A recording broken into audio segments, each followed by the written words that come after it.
Hey guys, what's up? Today we're going to be talking about Sopa and PIPA, iBooks, jailbreak stuff, and much more, so stay tuned.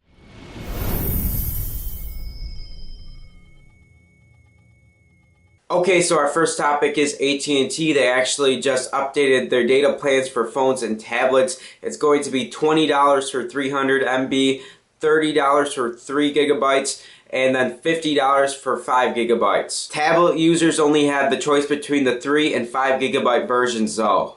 Their former plans included $15 for 200 MB, $25 for 2 gigabytes, and $45 for 4 gigabytes. So basically each plan was bumped up by $5, but you did get more data to make up for it. So our next topic is Sopa and PIPA. Sopa stands for Stocked Online Piracy Act and PIPA stands for Protect IP Act.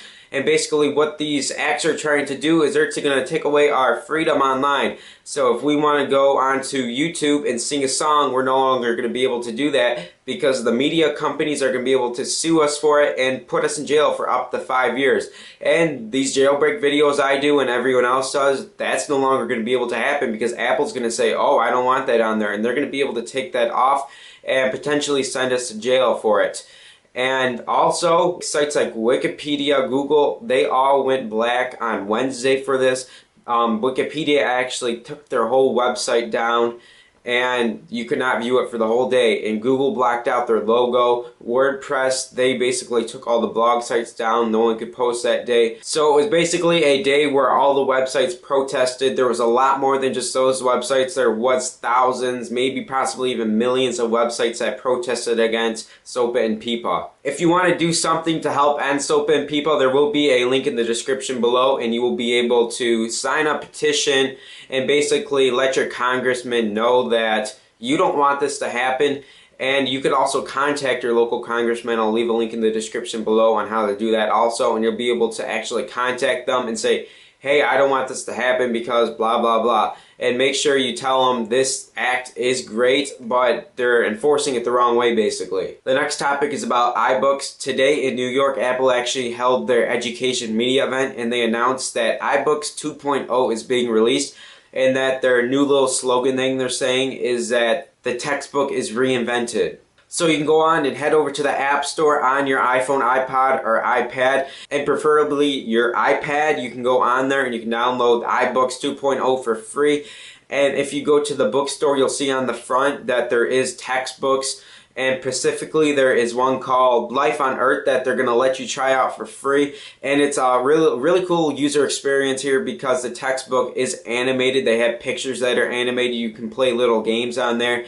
And it makes learning so much better than the original textbook because just seeing words and colorful pictures and stuff like that is really boring. Currently, Apple only has 7 textbooks up. They are up for $14.99 each, but the bad thing is that the file size is quite high. It's 750 MB to 3 gigabyte per file. So that means if you have a 16 gigabyte file and you want to have all the textbooks for your school, then basically it's going to take up all your space on your iPad. So it would be good in the future to see Apple maybe integrate this with iCloud, and we're going to be able to hopefully view our textbooks online over iCloud if we have the internet currently. It said that the textbooks work great, especially on the iPad 1 and 2.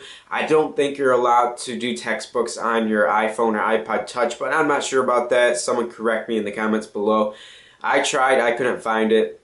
So you guys let me know. The textbooks can be viewed in landscape and portrait mode. Landscape mode, you're going to be able to read it like a book, so the pages will be side by side just like in a regular book. And the closest example I can think right now to textbooks on your iPhone, iPod, or iPad would be the magazines, because the magazines have sort of the same style and pictures on there.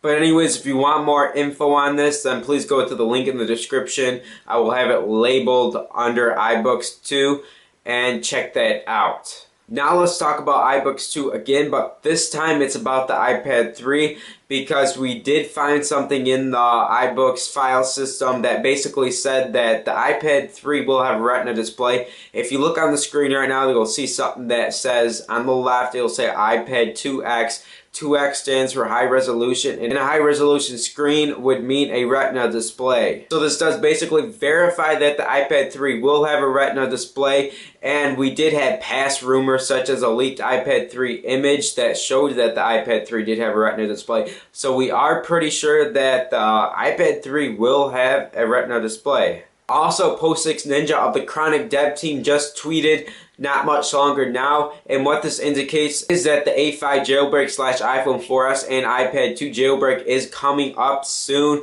We would be expecting it within the next week or two, or possibly this weekend. We have no estimated release date at all. The only thing they really have left to do is package it up into a package such as Red Snow, and they'll be all done. But they do have to check for some more error fixes before they release it.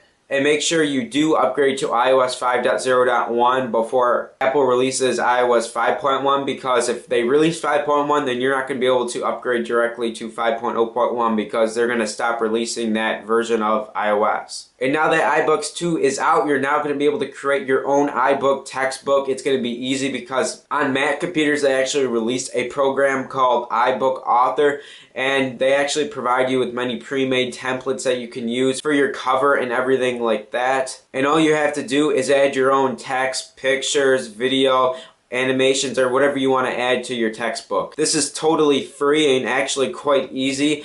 If you want to learn how to do this, then please go to my blog and I'll have a link to the download link to the app, and they will give you instructions on how to use the program and everything else you need to know. The next topic is about Megaupload. The Department of Justice actually shut it down yesterday, which was Thursday. And they charged all 7 owners with 5 counts of copyright infringement, and they could serve up to 20 years in jail. If you guys didn't know, Megaupload was a file sharing site, and it was mostly made up of movies and TV shows, but they also did include files such as programs like Adobe Photoshop and everything in that kind of category.